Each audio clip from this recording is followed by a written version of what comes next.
एक रात आधी रात को एक लोमड़ी दादी ने मुझे सपने में आकर कहा, बेटा मेरी पोती को बचा लो, अगर तूने उसे बचाया तो मैं तुझे एक सुंदर बहू दूंगी।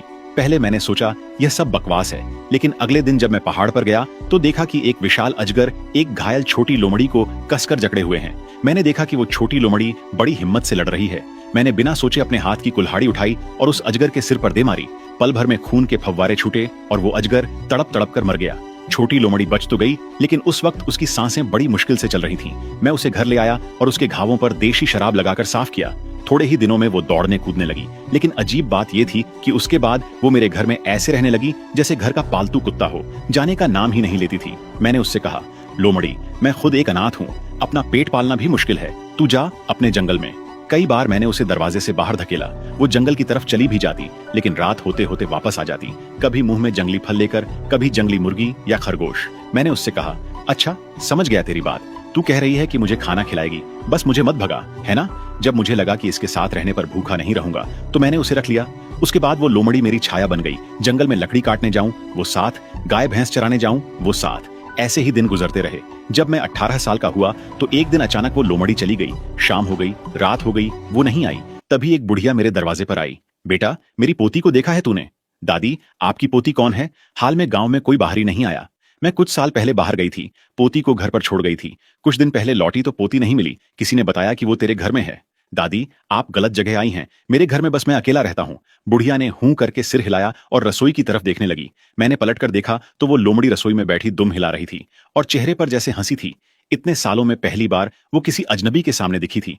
बुढ़िया थोड़ी देर मुस्कुराई और बिना कुछ कहे चली गई। उस रात लोमड़ी हमेशा की तरह मेरे पेट पर लेटकर सो गई, लेकिन अगली सुबह उठा तो वो नहीं थी। जैसे ही मैं उठने लगा, मेरी नजर बिस्तर के पास रखी एक लाल रंग की अंगिया पर पड़ी। उस पर एक मुट्ठी भर काले, लंबे और खुशबूदार बाल रखे थे। बाल देखकर साफ समझ आया कि ये किसी सुंदरी के हैं। मेरी समझ में कुछ नहीं आया। मैं वो चीजें लेकर बाबा रघुनाथ के पास गया। बाबा रघुनाथ बोले, अरे रामू, लगता है किसी लड़की ने तुझ पर मन लगाया है। ये चीज लड़की के घर वाले देते हैं रिश्ते की मांग के लिए। बता बेटा कौन सी लड़की है? मैंने शर्माते हुए कहा, बाबा मुझ जैसे अनाथ और गरीब को भला कौन देगा, शायद लोमड़ी लाकर रख गई होगी। बाबा हंसे, मैं भी हंसा और चुपचाप घर वापस आ गया। लेकिन उस दिन के बाद से लोमड़ी कभी नहीं दिखी। करीब 15 दिन बाद एक रात एक बुढ़िया मेरे दरवाजे के पास बैठी रो रही थी। दादी आप यहाँ क्या कर रही हो? उसने अचानक मुड़कर मुझे देखा। उसका चेहरा सूखे पेड़ की छाल जैसा था और उस पर एक अजीब सी उदासी थी। मैं अपने पोते को ढूंढ रही हूँ, तूने मेरे पोते को देखा है? मेरे रोंगटे खड़े हो गए। दादी मेरे घर में बस मैं हूं, हाल में कोई बाहरी नहीं आया। अभी नहीं, 6 साल पहले देखा था क्या तूने मेरे पोते को? ये बात एकदम सवाल नहीं, इल्जाम जैसी लगी। मैंने दिमाग खपाया। 6 साल पहले? मुझे कुछ याद नहीं आया। मैंने बोल दिया, दादी मैंने किसी को नहीं देखा, आप जाइए। इतना सुनते ही बुढ़िया चुप हो गई और मुझे देखकर मुस्कुराने लगी। एक ऐसी मुस्कुराहट जो बहुत डरावनी थी, जैसे बोल रही हो, जब तक पोता नहीं मिला मैं यहां से नहीं जाऊंगी। मैं डर के मारे पीछे हटा और सीधा दौड़ते हुए बाबा रघुनाथ के घर पहुंचा। बाबा मेरे घर के बाहर एक बुढ़िया आई है, जाने का नाम नहीं ले रही। अरे रामू इतना घबराया क्यों है? कोई गांव की बूढ़ी होगी, भटक कर आई। मेरी पीठ पर अचानक ठंडक दौड़ी। मुड़कर देखा, वही बुढ़िया बाबा के पीछे खड़ी थी। उन्हें देखकर मुस्कुरा रही थी। बाबा बोले, तू कौन से गांव की है? इस बच्चे ने तेरा क्या बिगाड़ा जो इसे डरा रही है? मैं अपना पोता ढूंढने आई हूं। बाबा ने मुझे देखकर कहा, रामू क्या तूने कुछ किया है इनके साथ? बाबा मैंने इनको आज पहली बार देखा है। बाबा जानते थे कि मैं कभी झगड़ा लड़ाई नहीं करता।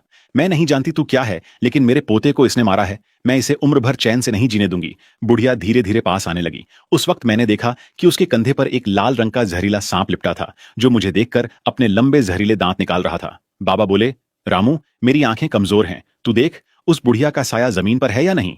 मैंने देखा बुढ़िया दरवाजे पर खड़ी थी, लेकिन उसका कोई साया जमीन पर नहीं था। मेरी पीठ से ठंडा पसीना छूट गया। मैं डर के मारे बोल नहीं पाया, बस बाबा को सिर हिलाकर इशारा किया। बाबा बोले, रामू घर के अंदर जा और वो तलवार ले आ जो पुरखों की है। मैं कांपते हुए अंदर गया, पूरा कमरा छान मारा, कोई तलवार नहीं थी। जब बाहर आया तो देखा बुढ़िया जा चुकी थी। बाबा कोई तलवार नहीं मिली। अरे बेवकूफ, तलवार नहीं है, वो तो बस बहाना था उसे भगाने का। रामू सच बता, तूने पहाड़ पर कुछ मारा काटा है कभी? बाबा 6 साल पहले एक छोटी लोमड़ी को बचाने के लिए मैंने एक बड़े अजगर को कुल्हाड़ी से मार दिया था। बाबा का चेहरा देखने लायक था। रामू पहाड़ की चीजों से पंगा नहीं लेते, कल मैं तुझे लल्लू बाबा के पास ले चलूंगा। उस रात मुझे एक भयानक सपना आया। सपने में एक खून से लथपथ सर्प का सिर दरवाजे की देहरी पर टिका था और मुझे देखते हुए बोल रहा था, मेरी जान दे, मेरी जान लौटा। मैं चीखते हुए उठा, क्या हुआ, कहां है, कहां है, मैं अभी काट देता हूं। बाबा ने कहा, रामू सपना था, चल सुबह होते ही लल्लू बाबा के पास चलते हैं। जब हम मेरे घर के पास से गुजरे तो रसोई से चाकू चलने की आवाजें आ रही थीं। बाबा देखो तो कोई चोर घुसा है। मैं खिड़की से झांका, वही बुढ़िया अंदर थी, रसोई में खड़ी मेरी तरफ देखकर मुस्कुरा रही थी। तू वापस आ गया? मेरे पूरे शरीर में सिहरन दौड़ गई। मैं भागते हुए बाहर आया। बाबा चोर नहीं, वही पागल बुढ़िया है, जल्दी चलो। बड़ी मुश्किल से लल्लू बाबा के घर पहुंचे। लल्लू बाबा ने मुझे एक नजर देखा और बाबा रघुनाथ से धीरे धीरे बोले, इस पर किसी अपवित्र चीज का साया पड़ा है, फिक्र मत करो, मेरे साथ चलो, घर देखता हूं। मुझे जैसे कोई सहारा मिला हो। लल्लू बाबा के साथ चलते हुए मन में थोड़ी हिम्मत आई, लेकिन जो आगे हुआ वो उम्मीद से भी बुरा था। लल्लू बाबा ने पहले कुल्हाड़ी से मेरे दरवाजे पर 2 वार किए, फिर खिड़की से अंदर झांकने लगे। अचानक जैसे उन्होंने कोई बहुत डरावनी चीज देख ली हो। वो पीछे हटे और धम्म से घुटनों के बल जमीन पर बैठ गए। हे भगवान, चंदेरी परिवार के महाराज यहाँ विराजे हैं। इस नाचीज से भूल हो गई, माफ करो महाराज, मैं जा रहा हूं। इतना कहकर लल्लू बाबा उठे और इतनी तेज भागे जैसे जान पर बनाई हो। बाबा रघुनाथ आवाजें लगाते रहे, पर वो रुके नहीं। बाबा ने कहा, रामू, इस पूरे इलाके में बस एक ही इंसान है जो कुछ कर सकता है, वो है काशी के बाबा। फिलहाल तू मेरे पास रह, शायद वो आप ही चला जाए। लेकिन वो नहीं गया। रात के रात एक ही सपना आता। पागल बुढ़िया दरवाजे पर खड़ी हंस रही है और कह रही है, जब तक तुझे तड़पा तड़पा कर खत्म नहीं कर देती चैन से नहीं बैठूंगी। और सुबह उठता तो पाता कि मैं उस पेड़ के नीचे लेटा हूं जहां मैंने उस अजगर को दफनाया था। हर बार चुपके से बाबा रघुनाथ के यहां आ जाता, उन्हें कुछ नहीं बताता। एक दिन बोला, बाबा अब मैं घर चला जाता हूं। बेटा अभी मत जा, पागल बुढ़िया फिर आएगी। बाबा अब मैं बड़ा हो गया हूं, अगर वो दोबारा आई तो मैं उससे सीधे भिड़ूंगा। बाबा की बात नहीं मानी और घर की तरफ चल पड़ा। दरवाजे पर पहुंचा तो रसोई से फिर वही आवाजें। मैंने दरवाजे से एक कुल्हाड़ी उठाई और चिल्लाते हुए रसोई में घुस गया। आज तेरे साथ मेरी सीधी लड़ाई होगी। एक काली सी परछाई चूल्हे के पास झुकी हुई थी। मैंने कुल्हाड़ी उठाई और दे मारी। उस परछाई ने बिजली की तरह हाथ बढ़ाया और कुल्हाड़ी का हत्था थाम लिया। जमीन से उठकर खड़ा हुआ एक लंबा, देखने में बड़ा सुंदर आदमी, पागल बुढ़िया नहीं। वो हंसते हुए बोला, घर वापस आए और देखा तक नहीं, सीधे कुल्हाड़ी उठा ली। बड़े हुए तो जिद्दी हो गए, चल खाना बना, खाते हैं। तू कौन है? मेरे घर क्यों घुसा? मैं तेरा भाई हूं। मेरा भाई? मैं तो सारी जिंदगी अकेला रहा हूं, मुझे कोई भाई नहीं। यकीन नहीं तो गांव में जाकर पूछ, मेरा नाम पवन है, लोग जानते हैं मुझे। मैं दौड़ते हुए बाबा रघुनाथ के पास गया और सब बताया। पवन? अरे रामू, तू पैदा नहीं हुआ था तब तेरा एक भाई था जिसका नाम पवन था, लेकिन वो 3 साल की उम्र में ही गुजर गया था। ये कैसे हो सकता है? चल मैं भी चलता हूं देखने। मेरे रोंगटे खड़े हो गए। पहले पागल बुढ़िया और अब एक मरा हुआ भाई। अंदर आ जाओ, खाना तैयार है। बाबा ने उसे देखा और बोले, तू सच में पवन है, इतने सालों बाद? पवन बोला, जी बाबा, 3 साल का था जब मुझे कोई उठा ले गया था। एक बुजुर्ग तांत्रिक ने मुझे पाला। जब बड़ा हुआ तो पता चला कि घर में एक छोटा भाई अकेला है, बस यहां चला आया। बाबा रघुनाथ ने उसे इन दिनों की सारी बात बताई। पवन हंसकर बोला, आप फिक्र मत करो बाबा, मेरे भाई को तंग करने वाले को मैं छोड़ूंगा नहीं। बाबा चले गए। उस रात पवन ने पूछा, इन सालों में भाई किसी ने तुझे और तो तकलीफ नहीं दी? नहीं भाई। फिर मैंने उसे 6 साल पुरानी पूरी कहानी सुनाई, कुल्हाड़ी और लोमड़ी से लेकर सब कुछ। पवन गंभीर हो गया और बोला, चल उस जगह चलते हैं जहां तूने उस अजगर को दफनाया था। हम दोनों कुदाल लेकर उस बड़े पेड़ के नीचे पहुंचे। मैं डर तो रहा था, पर पवन के साथ थोड़ी हिम्मत आई। जब मैं आधी खुदाई कर चुका था, पवन ने मुझे रोका। वो झुककर उस गड्ढे को देखता रहा। रामू, इसमें सांप नहीं है, यहां किसी इंसान को दफनाया गया है। मेरे हाथ से कुदाल छूट गई। क्या? मैंने तो सांप मारा था और 6 साल हो गए हैं। डर मत, पीछे खड़ा रह, जब मैं बुलाऊं तब आना। पवन ने अपनी आस्तीन से अगरबत्तियां निकालीं, जलाईं और गड्ढे के चारों तरफ लगाकर खुदाई शुरू की।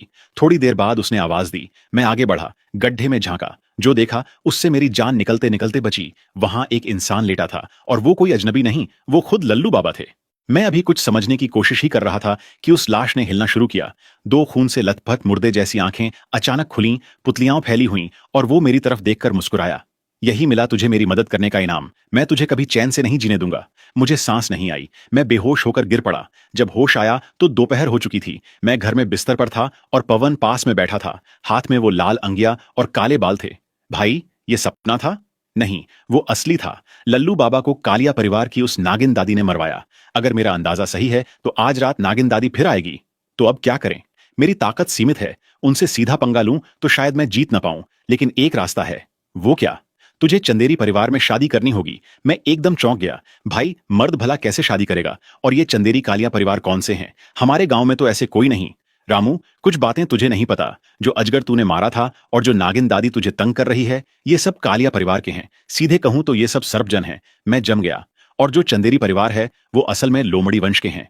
मतलब वो लाल अंगिया और काले बाल। हाँ, उनके परिवार की किसी लड़की की नजर तुझ पर पड़ी है। चंदेरी परिवार बेटियां नहीं देते, वो घर जमाई लेते हैं। अगर उनसे मदद मांगनी है तो यही रास्ता है। मैं मुंह बनाते हुए बोला, और कोई रास्ता नहीं है? ये लोग किसी से नहीं डरते, लेकिन तूने उनकी लड़की को बचाया था, यही एक कड़ी है। घर जमाई भी कोई बुरी बात नहीं समझ।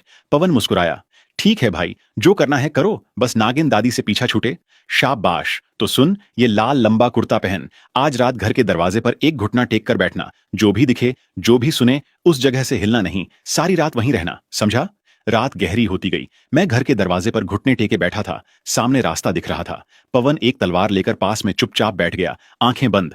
रात के 12 बजे जब नींद मेरी पलकों पर भारी होने लगी, तभी एक रुदन की आवाज आई और फिर ढोल बजने लगे। सफेद कफन पहने, टोपी लगाए, पीले चेहरे वाले लोग एक सफेद पालकी उठाए मेरे दरवाजे पर आ खड़े हुए, नाचते कूदते हुए। अगर आप चाहते हैं कि अगली वीडियो में आपका नाम भी लिया जाए तो अभी इस वीडियो को लाइक करें, हमारे चैनल को सब्सक्राइब करें और बेल आइकन को ऑल पर सेट कर दें। इससे हमारी हर नई वीडियो सबसे पहले आपके पास पहुंचेगी। मिलते हैं अगली वीडियो में। धन्यवाद।